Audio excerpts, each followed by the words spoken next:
அறிவிக்கப்பட்ட 12 மணி கடந்து 7 மணி நேரம் கழித்துதான் வந்தார். இந்த காலதாமதம் கூட்ட நெரிசலுக்கு முக்கிய காரணமாக அமைந்தது. இதில் அதிக அளவில் மக்கள் போக்குவரத்து மிகுந்த பகுதி என்பதாலும் குறுகிய சாலை என்பதாலும் கூட்டம் கூடும்போது 2 புறம் முன் சாலை மறைக்கும் சூழல் ஏற்படுது. இதனால நாங்க கொடுக்க மாட்டோம். ஏற்கனவே நிராகரிக்கப்பட்ட இடம். குறைந்த விலை நிறைந்த தரம், தங்கள் தேவைகள் அனைத்தும் ஒரே இடத்தில். ஜெயச்சந்திரன். காவல்துறையை பொறுத்தவரை வழக்கமாக அரசியல் பரப்புரை கூட்டங்களுக்கு வழங்கப்படும் பாதுகாப்பு காவலர் எண்ணிக்கையை விட அதிகமாகவே வழங்கப்பட்டிருந்தது. பொதுக்கூட்ட நிகழ்ச்சி ஏற்பாட்டாளர்களால் 10,000 பேர் வருவார்கள் என்று தெரிவிக்கப்பட்ட நிலையில் அதைவிட அதிகமாக கூட்டம் வரும் என்று எதிர்பார்த்து கூடுதல் பாதுகாப்பு ஏற்பாடுகள் செய்யப்பட்டன. தமிழக வெற்றி கழகத்தின் தலைவர் அவர்கள் மக்கள் சந்திப்பு கூட்டம் பேசிக் கொண்டிருந்த பொழுது ஒரு 10 நிமிடத்திற்கு பேசிக்கொண்டிருந்திருப்பார். அந்த சமயத்தில் ஒரு செருப்பு வந்து விழுகிட்டது. இதெல்லாம் நான் சட்டமன்றத்தில் பேசினா அதை நீக்கி விடுவாங்க. அதனால் இங்கே மக்களுக்கு தெரிவிப்பதற்காக ஊடகத்தின் வழியாக தெரிவிக்கிறேன். நாங்கள் ஊடகத்தில் வந்த செய்தி தான் தெரிவிக்கிறேன். 10 நிமிஷம் தான் அதில் பேசிகிட்டு இருந்தார் அந்த கூட்டத்தில். உடனே ஒரு செருப்பு வந்து விழுகுது. அதை பற்றி இந்த அரசு அவருடைய கருத்து எதுவுமே சொல்லலை. அதுக்கு பிறகு கிட்டத்தட்ட அந்த கூட்ட நெரிசலில் சுமார் 41 பேர் இன்றைக்கு இறந்திருக்கின்றார்கள். அதில் 10 குழந்தைகள், 18 பெண்கள், 13 பேர் ஆண்கள் என்று தகவல் கிடைத்திருக்கின்றன. அதோடு இந்த திரு ஸ்டாலின் தலைமையில் இருக்கின்ற அரசாங்கம் இந்த கூட்டத்திற்கு முழுமையான பாதுகாப்பு கொடுக்கப்பட்டிருந்தால் இந்த உயிர் வழியை தவிர்த்திருக்கலாம். ஆனால் இந்த அரசாங்கம் எதிர்கட்சிக்கு ஒரு நீதி, ஆளுங்கட்சிக்கு ஒரு நீதியாகத்தான் பார்க்கப்படுகிறது. அது எந்த எதிர்கட்சியாக இருந்தாலும் சரி. அந்த அடிப்படையில் முழுமையான பாதுகாப்பு கரூர் வேலுச்சாமிபுரத்தில் நடந்த கூட்டத்திற்கு காவல்துறை பாதுகாப்பு அளிக்காத காரணத்தினால் இந்த அரசுடைய அலட்சியத்தால் 41 பேர் உயிரிழந்திருக்கின்ற சம்பவத்தை நான் குறிப்பிட்டேன். அதுவும் அவர்கள் அவைக்கு பொழுது நீக்கிவிட்டார் என்று கருதுகிறேன். இதெல்லாம் நடந்த சம்பவம் தான், புதுசாக நான் எதுவுமே சொல்லல. கூட்டம் நடத்த அனுமதி கோரி கொடுத்த கடிதத்தில் மாலை 3 மணி முதல் இரவு 10 மணி வரை என்று குறிப்பிட்டிருந்தார்கள். ஆனால் செய்தியாளர் சந்திப்பு மற்றும் சமூக ஊடகங்களில் மதியம் 12 மணிக்கு கட்சித் தலைவர் கரூர் வருவதாக அக்கட்சியின் பொதுச் செயலாளர் தெரிவித்திருந்தார். இதனால் கரூரில் காலை முதலே மக்கள் வர தொடங்கிவிட்டனர்.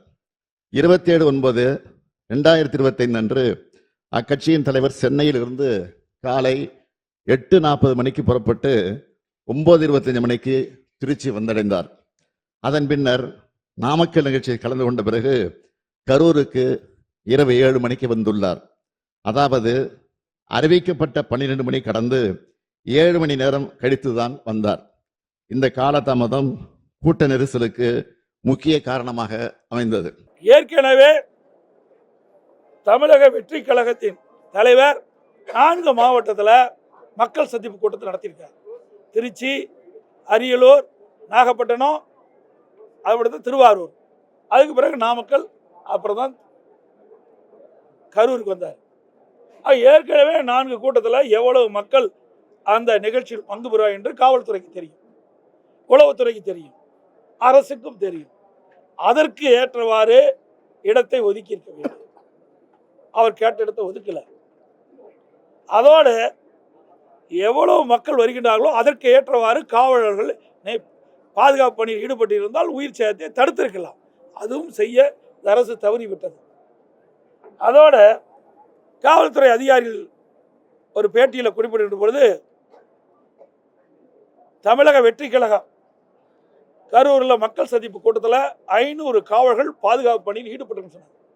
அப்படி தொலைக்காட்சியில் நான் பார்த்தேன், ஊடகத்தில் பார்த்தேன். ஆனால் அப்படி 500 பேர் அந்த மக்கள் சந்திப்பு கூட்டத்தில் காவலர் இருந்தால் என்றால் இல்லை என்பதுதான் தெளிவாக தெரியுது. எல்லா ஊடக நண்பர்களும் நீங்கள் இருக்கிறீங்க, எங்களுக்கு எல்லாம் உங்களுடைய தொலைக்காட்சியில் பார்த்து தான் அந்த கருத்து சொல்கிறேன். எவ்வளோ பேர் அந்த ஸ்பாட்டில் இருந்தாங்க. இந்த மக்கள் சந்திப்பு கூட்டத்தில் தமிழக வெற்றி கழக தலைவர் பேசுகின்ற பொழுது எவ்வளவு காவலர் அந்த இடத்துல இருந்தாங்க. வெளியிலெல்லாம் நிறுத்தினெல்லாம் கணக்கு போட்டு ஒரு அறிவிப்பை கொடுக்குறாங்க. ஆனால் பாதுகாப்புக்கு எவ்வளோ பேர் நிற்கவில்லை என்பது தெளிவாக தெரியுது. அதோட இந்த ஏடிஜிபி பத்திரிகையாளர் சந்திக்கின்ற பொழுது 500 பேர் பாதுகாப்பு கொடுக்கப்பட்டதா சொன்னார். இன்றைக்கு முதலமைச்சர் 660 பேர் பாதுகாப்பு பணியில் ஈடுபட்டதா சொல்றார். இதிலேயே முரண்பட்ட கருத்து. இப்படிப்பட்ட சந்தேகம் வர காரணத்தினால தான் மக்களுக்கு இதில் இந்த சம்பவத்தில் மிகப்பெரிய சந்தேகம் இந்த அரசின் மீது ஏற்பட்டது. அனைத்து கட்சி சார்ந்தவர்களும் இருக்கிறீர்கள். உங்கள் அனைவருக்கும் தெரிந்த விஷயம்தான். கூட்ட ஏற்பாட்டாளர்கள் சில முக்கியமான ஏற்பாடுகளை செய்ய வேண்டும். அவை அன்றைய தினம் கரூரில் செய்யப்படவில்லை. காலை முதல் காத்திருந்த மக்களுக்கு போதிய குடிநீர் இல்லை. உணவு வழங்க எந்த விதமான ஏற்பாடுகளும் நிகழ்ச்சியை ஏற்பாடு செய்தவர்களால் செய்யப்படவில்லை. இயற்கை பாதைகளை கழிக்க பெண்களால் வெளியில் செல்ல முடியவில்லை. சம்பவம் நடந்த அதே வேலுச்சாமிபுரத்தில் இதற்கு 2 தினங்களுக்கு முன்பாக, அதாவது 25/9/2025 அன்று மாண்புமிகு எதிர்க்கட்சி தலைவர் அவர்கள் கலந்து கொண்ட பரப்புரை நிகழ்ச்சி நடந்துள்ளது. அந்த கூட்டத்தில் பங்கேற்றிருந்தவர்கள் முறையாக ஒருங்கிணைக்கப்பட்டு கட்டுப்பாட்டோடு நடந்து கொண்டனர். எந்தவித அசம்பாவிதமும் இல்லாமல் நடந்து முடிந்தது. அதில் சுமார் 12,000 முதல் 15,000 பேர் பங்கேற்றிருக்கிறார்கள். அந்த பரப்புரை கூட்டத்திற்கு சுமார் 137 காவலர்களும் 30 ஊர்காவல் படையினரும் பாதுகாப்பு பணியில் ஈடுபட்டிருந்தனர் என்பதை குறிப்பிட விரும்புகிறேன். வேலுச்சாமிபுரத்தில் தமிழக வெற்றி கழகம் மக்கள் சந்திப்பு கூட்டத்திற்கு இடத்தை ஒதுக்கி கொடுத்துருக்காங்க. இந்த இடம் அதிமுக தலைவருடைய பிறந்தநாள்கள் வருகின்ற பொழுது இந்த இடத்தை நாங்கள் கேட்டோம். 24/1/2025 இதை கேட்டோம். அப்பொழுது எங்களுடைய பொன்மனச்சம்பல் புரட்சித் தலைவர் எம்ஜிஆருடைய 108வது பிறந்தநாள் பொதுக்கூட்டம் நடத்த வேண்டும் என்று நாங்கள் கேட்ட பொழுது அந்த கூட்டம் அந்த இடத்தில் நடைபெற இந்த காவல்துறை அனுமதி கொடுக்குது. அதுக்கு அவர்கள் சொன்ன கருத்து நிறைய 4 பாயிண்ட் இருக்குது. அதில் ஒன்றை மட்டும் நான் சொல்கிறேன்.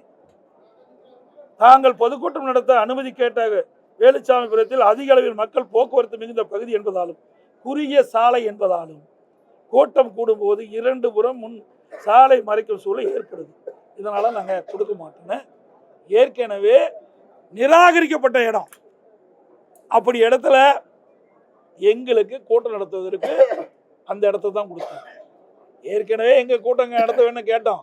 ஆனால் அப்போ மறுத்து நாங்கள் நீதிமன்றம் போன எழுச்சி பயணத்தின் போது கரூரில் சட்டமன்ற தொகுதியில் எழுச்சி பயணத்தை மேற்கொள்கின்ற பொழுது கரூரில் அங்கே கூட்டம் நடத்துவதற்காக எங்களுடைய மாவட்ட செயலாளர் பல இடத்துல கோடிட்டு காட்டி அனுமதி கேட்டார். அனுமதி மறுக்கப்பட்டு நீதிமன்றத்துக்கு போனோம். நீதிமன்றம் ஒரு ஆணை பிறப்பிக்கப்பட்டது. அங்கே இருக்கிற மாவட்ட காவல்துறை கண்காணிப்பாளர்கள் நீங்களே நேரடியாக தலையிட்டு அவர்களுக்கு தகுந்த இடத்தை ஒதுக்க வேண்டும் என்று அப்படி இருந்தும் அவர்கள் கொடுக்கப்படவில்லை. நான் தேதி குறிப்பிட்டு விட்டேன். எங்களுடைய எழுச்சி பயணம் தொடர்ந்து இருக்குது. அப்போ வேற வழி இல்லாமல் இந்த அவர்கள் நிராகரிக்கப்பட்ட இடத்தையே எங்களுக்கு கொடுத்தாங்க. சரி இருந்தாலும் பரவாயில்லை என்று நாங்கள் அதை எடுத்து நடத்தினோம். அதே இடத்தை தான் இன்றைக்கு தமிழக வெற்றி கழகத்திற்கு மக்கள் சந்திப்பு கூட்டத்திற்கு அவர்களுக்கு இதை கொடுத்துருக்கிறாங்க. அவர்களே இப்படி நிராகரிக்கப்பட்ட இடத்தை எப்படி கொடுப்பது? ஆனால் அதற்கு நேர்மாறாக இந்த கட்சியினுடைய நிகழ்ச்சி நடந்துள்ளது. கரூர் மாவட்ட எல்லை தவிட்டுப்பாளையம் சோதனை சாவடி நிகழ்ச்சிக்கு பின் கேரவன் வாகனத்தை பின்தொடர்ந்து பெருவாரியான ரசிகர்களும் கட்சியினரும் நிகழ்ச்சி நடைபெறும் இடத்திற்கு வந்து கொண்டிருந்தனர். நிகழ்ச்சி நடைபெறும் பகுதியில் கூட்டம் அதிகமாக இருந்ததாலும் பிரச்சார வாகனத்தின் பின்னால் ஏராளமானோர் வந்ததாலும் கரூர் நகர உட்கோட்ட காவல் துணை கண்காணிப்பாளர் அவர்கள் பிரச்சார வாகனத்தில் இருந்த ஏற்பாட்டாளர்களை அக்ஷயா மருத்துவமனை அருகே நிறுத்தி கூட்டத்தில் உரையாற்றுமாறு அறிவுறுத்தி இருக்கிறார்கள்.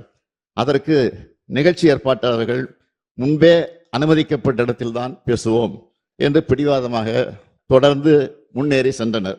கரூர் மாவட்ட காவல் கண்காணிப்பாளர் அக்கட்சியினுடைய இணைச் செயலாளரிடம் பலமுறை தொடர்பு கொண்டு பிரச்சார வாகனத்தை நிறுத்துமாறு கேட்டுக்கொண்டும் அவர் தாவேகா கட்சியின் தலைவர் தனது உரையை தொடங்குமாறு கேட்டுக்கொண்டார். ஏற்கனவே 4 மாவட்டத்தில் அவர் மக்கள் சந்திப்பு கூட்டம் நடத்திருக்கிறாங்க. எவ்வளவு மக்கள் கூடுவார் என்பது இந்த அரசுக்கும் தெரியும், காவல்துறை தெரியும். அப்படி இருந்தும் இதில் ஏதாவது ஒரு அசம்பாவம் ஏற்பட வேண்டும் என்ற திட்டமிட்டு உள்நோக்கத்தோடு தான் இந்த இடத்த வேலுச்சாமிபுரத்தை கொடுத்துருக்காங்க என்றுதான் மக்கள் பேசுகிறாங்க.